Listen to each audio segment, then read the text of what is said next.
In this episode, we're going to chit-chat about entertainment in the age of coronavirus, and that includes socializing. Welcome to the podcast where it's all about living your love story and making your life and world a story where love wins. My name is Sienna. And my name is Toast. We've been partners in life, love, and music since 2001. Welcome to our podcast. Hey everyone, thanks for joining us today for this episode. So how is everyone doing? How are you all doing? If you are still here on the planet, breathing, you're doing pretty well. Welcome. First, I want to say happy equinox. Okay, happy equinox. If you are listening on the equinox. That's true. Normally, we do an episode talking about the equinox and how you can take advantage of the natural energies that help support certain things in creating your life. But we're not going to do that today. However, feel free to look back at past episodes for equinox topics. Content, as they say. Content. The thing. So, okay, it has been really a full life lately. A lot has been going on. Toast and I are so grateful that we did not have to evacuate. We live in Portland, Oregon. We did not have to evacuate. And friends of friends who have had to evacuate, everyone is safe as far as we know. And but we're so grateful we didn't. We didn't have to evacuate. Our California friends are safe. Everybody's safe that we know of. And but we do have to say that we spent 11 days straight with windows shut and with extra thick blankets and towels at the seam of the doors to help prevent the toxic smoke from coming in the house, because it still comes in even with the windows closed and all. Mm-hmm. But that was tough. Just that alone was tough. Yeah, we learned about AQI, which stands for Air Quality Index. We kept an eye on that every day, multiple times throughout the day. And definitely have a greater appreciation for fresh air. Fresh air. Yes, fresh air. Mm-hmm. And it was after 11 days, towards kind of the evening hours, we checked the air quality index and we're like, oh my gosh, I think we can open the windows. We did that and it was just heaven. And at that point, the air was still just unhealthy. Yeah. Instead of hazardous. Yeah. It wasn't in the red zone. It was was it in the orange or yellow? It was probably orange at that point. But yeah, we spent multiple days with the air quality rated as hazardous. Mm-hmm. And then it was a little celebration when it went down to very unhealthy. But now we're into the good zone. So windows are open. Glorious. Bear gets to breathe fresh air. Mm-hmm. Mm-hmm. Prior to that, he would sit in front of the air purifiers and get his air that way. With his hair blowing. Anyways, so that happened. And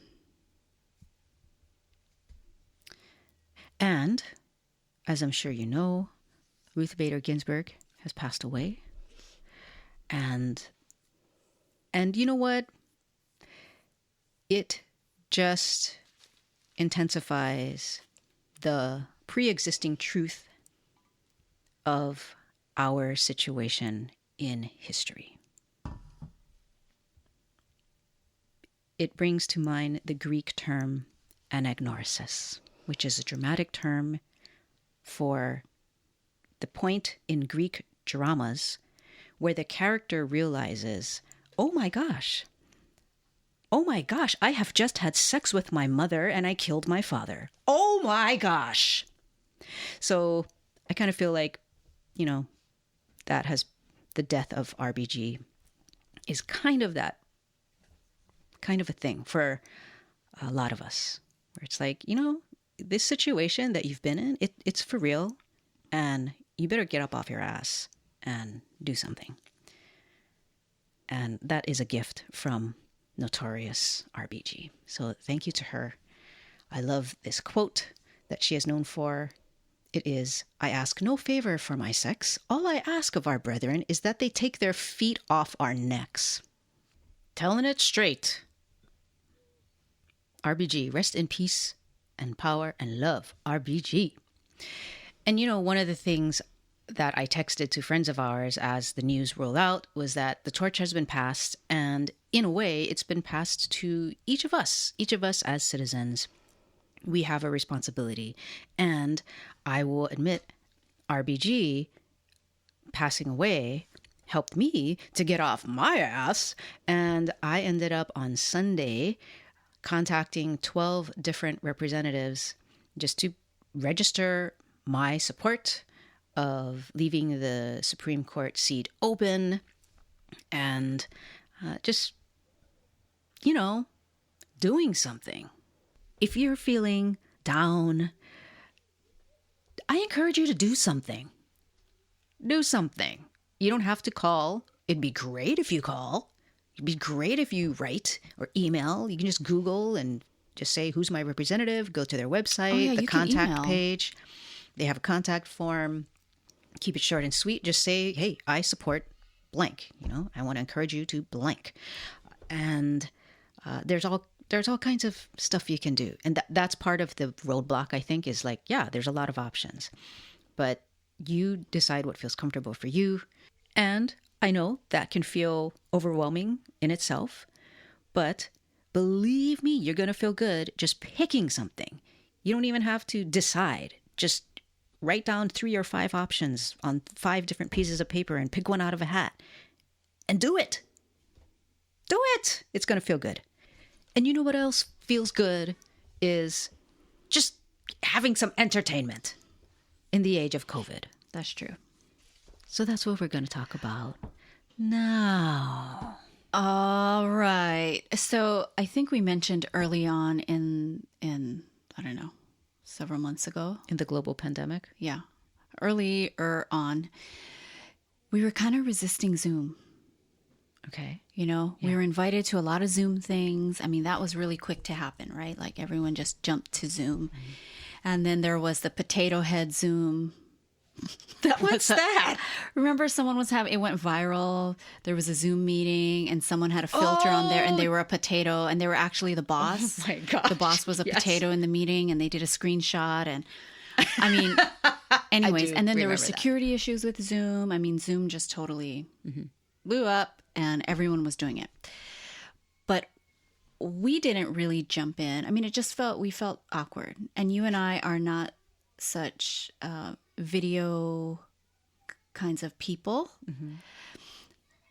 However, at this point now, how many months? We're 6 months in, right? More, yeah. We have finally embraced Zoom.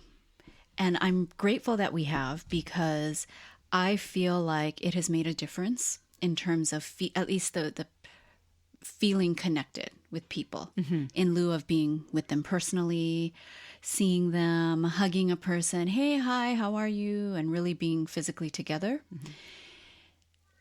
Zoom is better than zero, than not having any kind of connection. Right. And so Toast and I, we've finally embraced Zoom. And who knows, maybe we will eventually embrace Instagram Lives, possibly Facebook Lives. I don't know. That could be in our future, because I will say I am feeling the effects of not feeling as connected. But isn't Facebook Live like a public thing? Because Zoom is a private thing. Zoom is a private thing. Facebook Live is a public thing. Because our page is public, right? Yeah, so it would totally be public. Okay. But, maybe doing something for our accounts, for our special accounts, right? Mm-hmm. Like on Instagram, on Facebook, the people who follow us, we could do some kind of a live chit chat, because then people are responding to you immediately and it feels more of a... Right. I mean, I don't know if we're going to do that. But anyways, I'm just saying, hey, we got used to Zoom. And so we have done some Zoom movies, which I thought was going to be weird. I thought, because in a Zoom movie, you can share your screen. Now, mind you, it's not you can't do it on every video watching platform.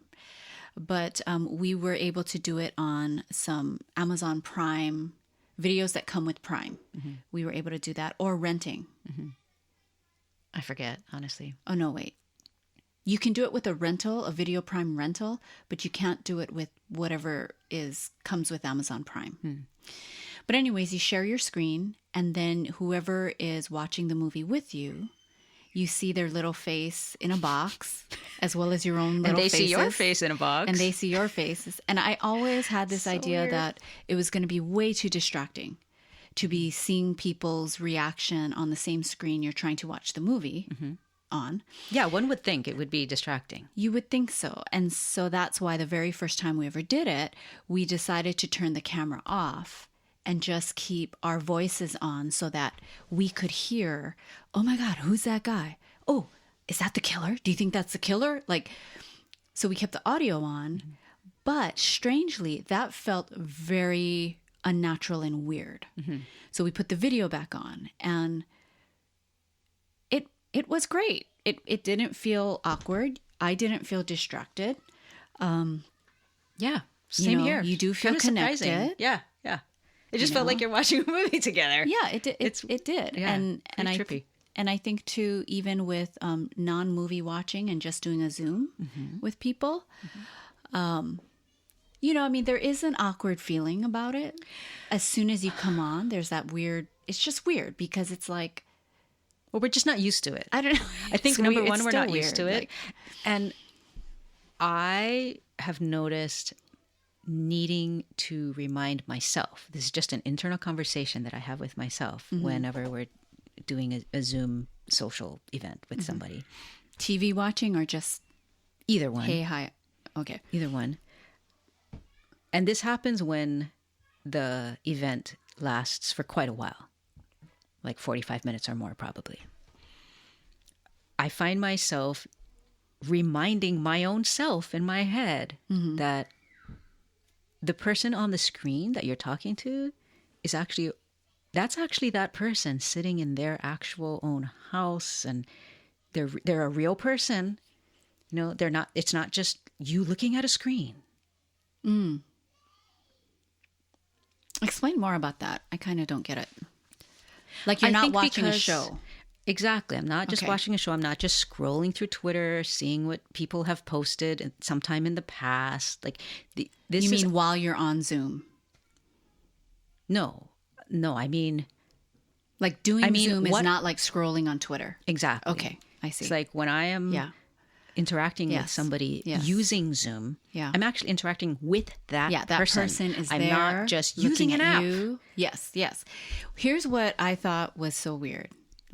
And this piece was kind of getting me distracted in the first several Zooms that we've done, is when you're doing a Zoom, well, when I'm doing a Zoom, I'll just speak for myself. When I'm doing a Zoom and I'm talking with people, I'm actually looking at the video, and I'm looking at their eyes, right. I'm looking at their face. Your screen. I'm looking at the screen. I'm looking at their face, and and just talking and right, and you're doing body language. I mean, you're talking and making eye contact through this thing. But it's so strange to me how it really feels like you're looking in the other person's eyes, even if you're not looking directly at the camera. I know what you mean. I think that's so weird. So sometimes I try to look sometimes I try to look at the camera on my computer. Yeah. But then doesn't that make you look like you're looking up? I don't know, because I don't know what I look like if I'm looking at the camera. Right? I only know what I look like if I'm looking at myself on the screen, which is weird too. Yeah, so that part is very distracting. I don't know. I think it's really weird, and it really has made me feel more Black Mirror than ever. Kidding. It just feels strange because how you're saying let's explain. what Black Mirror is Okay, for people. you can.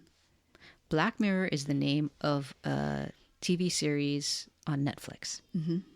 And in each episode, good, you guys. it's its own. Each episode is its own self-contained story that is very similar to Twilight Zone, in that it's a strange, disturbing kind of story. But I think all of the topics that I recall seeing have to do with technology and the problems inherent that are involved. Yeah. The ethical problems about anonymity Yeah. and privacy invasion and things like that. And if you do decide to watch it, do not watch season 1, episode 1. Sorry, that's phone That's alarm. mine. Hold on. Do not watch season 1, episode 1. Okay? You don't need to. That's one you do not need to see. Is that Seriously. one that really messed you up? Yeah. Yeah. There Yes. was one that featured a lesbian relationship. What was it called? It won an award. That yeah, one it was really so good. What was it called? What was the name I of that can't episode? remember. San Jose or... I will Google. It's worth us mentioning that since Yes, since we're lesbian people, you know. It was San something. The name of a city. San Junipero. San Junipero. So this is season 3, episode 4, San Junipero. That one was really good, and it did win. It won an Emmy Award for outstanding television movie. Yeah. Anyways, so Black Mirror. So I have felt very Black Mirror as we're doing more, technological connecting. We are living in a Black Mirror kind of age with all this stuff with Facebook going on. And, I mean, don't get me started. I won't. I will stop myself. But anyway, so what we want to say is that if you are, if you've been sort of like arm's length with Zoom or any types of those platforms that allow you to watch movies together or like video connecting and so on and so forth, maybe dip a toe in the water. We've gotten better with it, and we're more open to doing these things. We've done several now, and I believe our next Zoom movie is we're getting together with friends to watch The Haunting of Bly Manor, which is the second season to The Haunting of Hill House, which we have covered in a previous episode. So we are going to watch the premiere episode of that. We have friends who like to watch scary movies. Many of our friends love scary movies. So that's what we've been doing. But yeah, Toast also mentioned we have watched many live stream concerts. Can I share with you what I appreciate about those? Of course. Now, the only ones that we've watched have been in the Go Girls ones. Well, I've watched Harold Payne's. Oh, okay. Harold Payne's 2-Song Tuesday, which I love. Okay. Yeah. And we know there's a ton of musicians doing these things. But I think it's pretty safe to say that in comparison to the pre-COVID era, these particular concerts are much more down to earth. Oh, yeah. You don't have smoke machines. You don't dancers. have... There's no dancers. Yeah, you don't have costume changes and light shows and laser shows or explosions and Jumbotron screens to, intensify the experience. No, it's just a fellow human being sitting in their living room, strumming a guitar. Yeah. And I like that. I do too, and we also mentioned this before, but we can mention it again. I also love being able to see the comments left by fellow fans. Yes, because fellow attendees. You don't get that at a concert. You just get the collective energy of the screaming and singing along, which is also fantastic. Yeah. But this way, you really get it's funny to see what people will write. But what was fantastic about this last live stream by the Indigo Girls is that, they have done so many to benefit various nonprofit organizations and causes in their community and also nationally. But for this one, it was actually to raise money for their management and crew since they are not touring live. And I thought that was such a great idea. Yes, absolutely. Such a great idea. But they sang Crazy Game, which I totally love. I love this song. Toast actually learned this song the old-fashioned way from a cassette tape. Rewind, by stop, ear. Play, stop. Rewind, stop, play, stop. You know, she did it the old-fashioned way. And that's probably the first Indigo Girl song we ever learned. You taught it to me. Oh, yeah, that's we true. performed Huh? it. Yeah. And I had never, ever heard them sing that live. Ever, ever, ever. From all the concerts we've been to, never heard them do that live. Me never, neither. Ever. Toast too, which I was surprised. They did it. They did it recently. And it was fantastic because they forgot chords, they forgot lyrics. It was just great because it's human, right? It's human. Exactly. It's just like, your family, your friends. Yeah. You're just hanging out and let's strum some stuff Yes. and just play music like and human it is beings. It is that human aspect, that human side that really creates even stronger, I think, stronger connection. Yeah. A different quality of connection. Yeah. Yeah, so I loved that, and it was so special to be able to hear them. And actually, there were even some songs from their other Facebook Live concerts that I had never heard, and I was always hoping I would hear in a concert that we attended. But I've gotten to hear all my favorites now through Facebook Live concerts. So it was For free. Ghost. That's the other. And Love Will Come to You and Crazy Game. Those were the three I never ever heard live. But I have now. I mean, we did contribute, to the various funds that they were raising money for. But it's so funny because the other thing that you experience when you're watching a live stream concert is people in the comments going, the audio's junk, or, it's frozen for me, or I can't, it's right. Yeah. Like it's buffering. You guys are frozen. It's not working for me. And whenever I see too many of those, my thought is, it's free. That's my thought. Although I'm sure there are other musicians who are, it's not free, and it's on a different platform. I know Facebook is actually going to be changing the rules so that musicians cannot do concerts like this for a large audience anymore. I know. Anyway, okay, one more thing having to do with entertainment in the age of COVID. Yes. Is I have been listening to some live albums, and the sound of the audience just touches my heart. There's a feeling of nostalgia I never thought I would ever have for the sound of a live audience cheering on their music and their musician.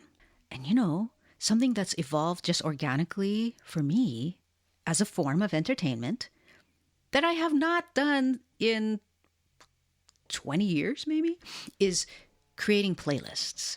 And I realized I've started to do this also as a form of, I think, coping, just psychological coping. So I have built so far 2 playlists that have been a psychological help for me. And the one that I really wanted to just let you know about is called Resist. Protest songs for we the people. And it has grown now to be over 4 hours long. Wow. These are a bunch. Yeah. You can put a link, right? Yeah, I'll put a link. The playlist, I put it on Apple Music and also on Spotify. But yes, I'll put a link in the show notes and stuff like that. And then what's the other one called? The other one is Fried Green Tomatoes playlist. It is called, where is it? Fried Green Tomatoes, Real Sounds from Imaginary Whistle Stop. Oh, you should link that one too. Okay, I'll link that one too. Because, I was like, that time period of the Great Depression and World War, that was a super uncertain time period too. These are our ancestors, like having that sense of solidarity has helped me, like I said, psychological coping. Okay, so there are still many ways that you can keep yourself entertained. Toast is making playlists. She's listening to a lot more music. We're participating in live concerts via Facebook, Instagram Live. We're doing Zooms. There's all kinds of ways to still stay connected in this new time, to also cope. Feed your spirit, strengthen your soul. But we will end with this because it's just, to us, it's so crazy. And none of us need to be doing this. Okay. None of us need to be doing this. That's right. But Toast, go ahead and share. Toast found this. This is real. We're not making this up. This is real. Go ahead and share. The headline for this article was, Australians lose their damn minds. Yes, because Australia was the place where Qantas Airlines introduced a 7-hour flight to nowhere that took off This is real. from and landed at Sydney. And that flight sold out instantly. It sold out within 10 minutes. Right? That's It was the crazy. fastest selling flight probably in the history of this airline and in that nation, according to their news release. Don't be one of those people that spend your money on taking the A risk flight to nowhere of being trapped in a metal tube with for over other 7 hours. people. So To go weird, nowhere. right? I don't So weird. What is that? That's why it says Australians lose their damn minds. You know what? That would be my nightmare because Yes. I don't like Yes. being on an airplane, period. Right. So 7 hours To go nowhere. to just land where you took off. I don't. To feel a little plane sick, Okay. stiff, This is real, dehydrated, This is real. maybe sick afterwards. And maybe really sick. Yeah, Because you that's what just I mean. trapped yourself. That's what I with- mean. Yeah.